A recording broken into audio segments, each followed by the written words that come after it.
मैं शपथ लेता हूं।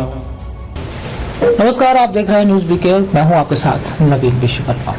मैं शपथ लेता हूं जनता और उसके नेता के बीच का एक विश्वास कायम करने का और जनता को प्रत्याशी से सीधा जोड़ने का हमारा एक प्रयास है। अक्सर देखा जाता है कि नेता इसलिए बदनाम होते हैं कि वो वादे बहुत करते हैं चुनावी दौर में, लेकिन जब वो जीत कर कुर्सी पर बैठते हैं तो उन वादों को भूल जाते हैं और जनता उन 5 सालों को याद करती है, उन दिनों को जब वो नेताजी ने उनसे वादे किए थे।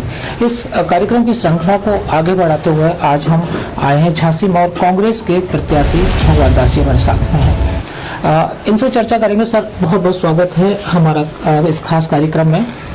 इस कार्यक्रम के बारे में मैं आपको बताना चाहूँगा कि इस कार्यक्रम में जो आप जनता के बीच जा रहे हैं, उनसे वादे कर रहे हैं, जीतने के बाद अगर आपको यहाँ की जनता मौका देती है तो उनसे आप क्या वादे कर रहे हैं और उनको किस हद तक आप पूरा कर पाएंगे, इसकी शपथ आपको हमारे इस कार्यक्रम में लेनी पड़ेगी हमारे साथ। क्या आप इसके लिए तैयार हैं? बिल्कुल तैयार हैं जी। सबसे पहला हमारा सवाल है क्षेत्र के विकास को लेकर। क्या लगता है, सबसे पहले आप बताइए, क्या लगता है कि मऊरानीपुर विधानसभा क्षेत्र में किन किन चीजों की समस्याएं हैं? मऊरानीपुर विधानसभा क्षेत्र में सबसे बड़ी मूलभूत समस्या तो हमारे यहाँ पानी की है जी, और जिससे हम खुद भी त्रस्त हैं जी। हमारे क्षेत्र की जनता त्रस्त है, हम खुद उसमें भागीदारी है हमारी भी कि हम भी त्रस्त हैं उसमें। तो सबसे पहले हमारा जो हम शपथ लेते हैं वो जो वादा करते हैं, वो सबसे पहले हम मऊरानीपुर क्षेत्र की जनता कि हमारा प्रयास ये है कि हमारी क्षेत्र की जनता किसी भी प्रकार से दुखी ना रहे जी। और जो भी हम वादे करते हैं वो हम पूर्णता से उनको निभाने का पूरा प्रयास करेंगे और पूरे वादे हम निभाएंगे। जो जो वादे हम करते हैं और जो करेंगे वो पूरे वादे निभाएं, क्योंकि जिस स्थिति से आज हमारे मऊरानीपुर क्षेत्र की जनता जूझ रही है, उस स्थिति से मैं खुद जूझ रहा हूँ जी। राष्ट्रीय पार्टियां हैं, स्टेट लेवल की पार्टियां हैं, ये अधिकतर उन प्रत्याशियों को चुनाव लड़ाती हैं जो करोड़ों के करोड़पति हैं जी। और कई पार्टियां ऐसी हैं जो अपने टिकटों को बेचती हैं, कई पार्टियां ऐसी हैं कि फेरबदल करती हैं इधर से उधर कि जिससे ज्यादा से ज्यादा पैसा खींचा जाए जी। हमें कांग्रेस ने इस क्षेत्र की जनता को कांग्रेस ने वो गरीब प्रत्याशी दिया है, वो गरीब व्यक्ति दिया है कि जो ये जानता है कि भूख क्या होती है और प्यास क्या होती है। इन सब चीजों से मैं भुक्तभोगी हूँ, तो मुझे पता है कि गरीबी क्या होती है और गरीबों का दुख दर्द क्या होता है जी। ये इस बारे में हम आगे बात करेंगे। पहला मुद्दा ये है कि आप जनता के बीच जा रहे हैं तो उनसे कौन कौन से वादे, आप कई ग्रामीण क्षेत्र में जा रहे होंगे, शहरी क्षेत्र में भी सबसे ज्यादा मैं, और यहाँ पर जो समस्याएं आपने देखी हैं, तो जनता से आपके दावे कौन कौन से हैं, वो वादे कौन कौन से हैं कि अगर आपको मौका मिलेगा तो उन्हें आप पूरा करेंगे? मुझे यदि मऊरानीपुर विधानसभा की जनता ने मौका दिया जी, तो सर्वप्रथम तो हमारा ये संकल्प है कि पानी की व्यवस्था को सुचारू रूप से कराऊंगा ताकि कोई भी व्यक्ति हमारा पानी की किल्लत से जूझे ना जी। दूसरी ये है कि हमारा रानीपुर नगर, रानीपुर मऊरानीपुर ये बुनकर बाहुल क्षेत्र है जी, और यहाँ के बुनकरों का जो है धंधा एकदम चौपट हो गया है क्योंकि मंडी खत्म होने से। तो हम ये वादा लेके भी चल रहे हैं कि हम रानीपुर के बुनकरों को खुशहाली की ओर लेके आएंगे। ये जो धंधा हमारा खत्म हो गया है बुनकरों का, कैसे लेकर आएंगे? वो हम लड़ेंगे, शासन से लड़ेंगे, सरकार से लड़ेंगे। यदि उत्तर प्रदेश में कांग्रेस की सरकार बनती है तो रानीपुर का फिर से मंडी पुनः स्थापित होगी और जो बुनकर और हमारा किसान, हम मेन मुद्दा लेके चल रहे हैं, अपने किसानों को महंगाई का मुद्दा लेके चल रहे हैं कि हमारा किसान, हमारा बुनकर पूरी तरह से कर्ज में डूबा है जी।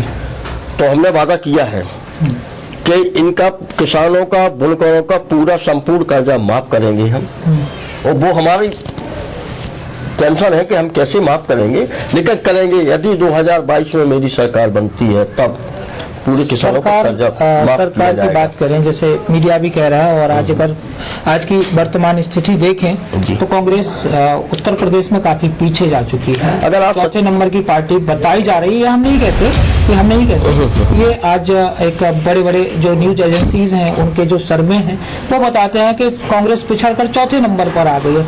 अगर आपको विधानसभा भी अगर आपको मिलती है मऊरानीपुर की, तो ये वादा कैसे पूरा कर पाएंगे? आप किसानों को कर्जा माफ कर देंगे, इसको तो प्रदेश की सरकार के बस में भी नहीं है इतना बड़ा विधानसभा हमको मिलती है। जो पहली बात तो ये मीडिया आपको शायद वो सरकार का बीजेपी सरकार से पैकेज आप तक नहीं पहुंच पाया होगा और उन तक पहुंच गया है, तो झूठी बातें करते हैं। आज मेरे साथ गांव में चलिएगा, हम बताते हैं गांव, जिस गांव में विधानसभा के मऊरानीपुर के जिस गांव में आप पहुंच जाएंगे तो वहां बीजेपी को वोट देने वाला शायद ही 2-4 व्यक्ति मिलेंगे। बाकी हर व्यक्ति ये कहता है कि उत्तर प्रदेश सरकार और केंद्र सरकार ने खा लिया किसान को जी। ये सुनने को मिलेगा आपको। लेकिन हम उसको, आज वो टिकी है और बिकाऊ भी मीडिया है। जो पैकेज मिल गया उनको तो उन्होंने कहा बीजेपी है। आप लोग मीडिया पर आरोप लगाते आरोप इसलिए लगा रहे हैं, मीडिया बिकाऊ है, लेकिन खरीदार कौन है? आप बताइए ना, खरीदार कौन है? खरीदार वही है जो आज उत्तर प्रदेश और केंद्र एक पार्टी को कैसे कह सकते हैं आप? एक पार्टी को कैसे? अगर खरीदार है तो पैसा तो कांग्रेस के पास भी कम नहीं है, वो क्यों नहीं खरीद? हम 30 सालों से शासन में हैं महोदय। मीडिया की अगर बात करें तो मीडिया अपने दायित्व को निभाती है, बशर्ते हम आपके पास आए हैं, आप अपनी बात जनता तक पहुंचाइए।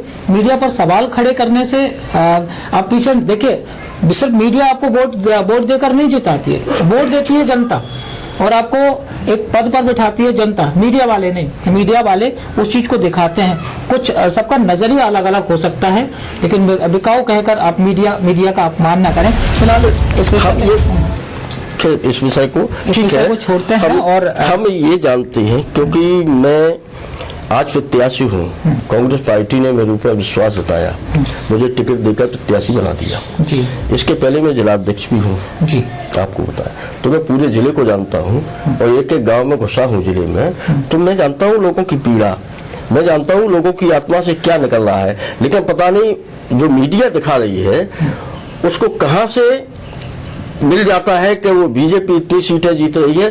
खैर इसको छोड़ो, मैं अपने इसका मैं आपको बता देता हूँ। आपने प्रश्न उठाया है हमारे चैनल पर, तो मैं बता देता हूँ कि एक टीम होती है मीडिया की, हमारी टीमें भी काम कर रही हैं, गांव-गांव तक जाती हैं, जनता से पूछती हैं, उनके मन की बात को जानते हैं। तो जनता हमसे जो बात करती है उसका एक हम ग्राफ बनाते हैं, उसमें देखते हैं कि अगर हमने 100 लोगों से बात की तो 100 में कितने लोगों ने, ज्यादातर लोगों ने किसका नाम लिया है उसको पहले नंबर पे रखते हैं, दूसरे नंबर पे कितने लोगों की कोई प्रत्याशी पसंद है या पार्टी उसकी कौन सी पसंद है, उस आधार पर हम दूसरे, तीसरे और चौथे नंबर उनको हम देते हैं। ये हमारा एक आकलन होता है। ये मैं नहीं कहता कि 100% सही होता है, लेकिन हमारा आकलन होता है। कभी कभी ऐसा होता है कि हम जब क्षेत्र में जाते हैं तो उनके कुछ लोग हमें ऐसे मिलते हैं जो किसी पार्टी के समर्थक होते हैं, ज्यादा होते हैं, या कई बार ऐसे लोग जो समर्थन तो करते हैं किसी पार्टी का लेकिन खुल के सामने नहीं बोलते, तो वो सर्वे थोड़ा सा आगे पीछे होता है, लेकिन काफी हद तक वो सही भी जाता है। और कई वर्षों से जो मीडिया दिखाता है, सर्वे दिखाता है, ओपिनियन पोल और एग्जिट पोल दिखाता है, काफी हद तक सही भी होते हैं।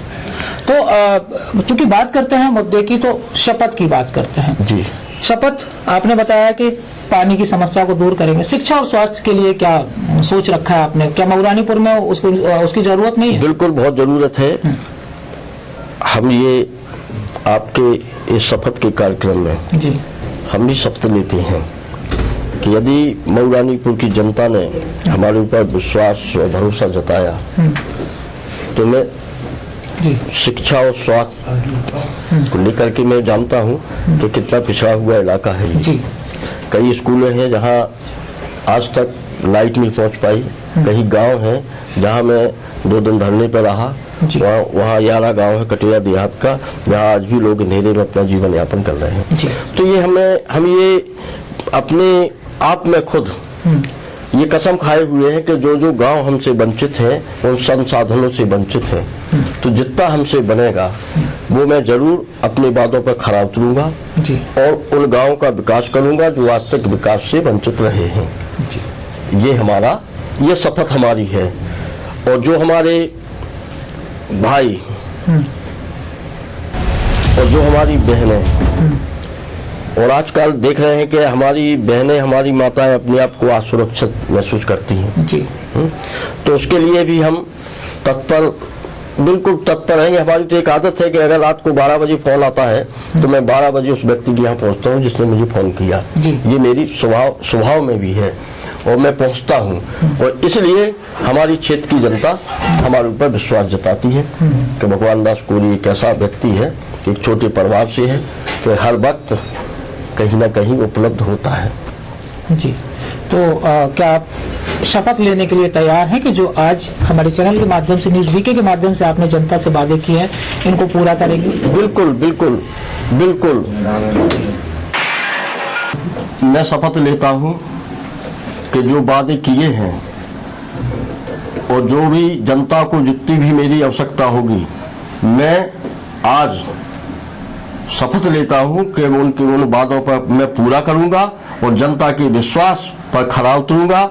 और जब तक मेरा जीवन है तब तक मैं जनता के बीच में सदैव रहूंगा। मैं शपथ लेता हूं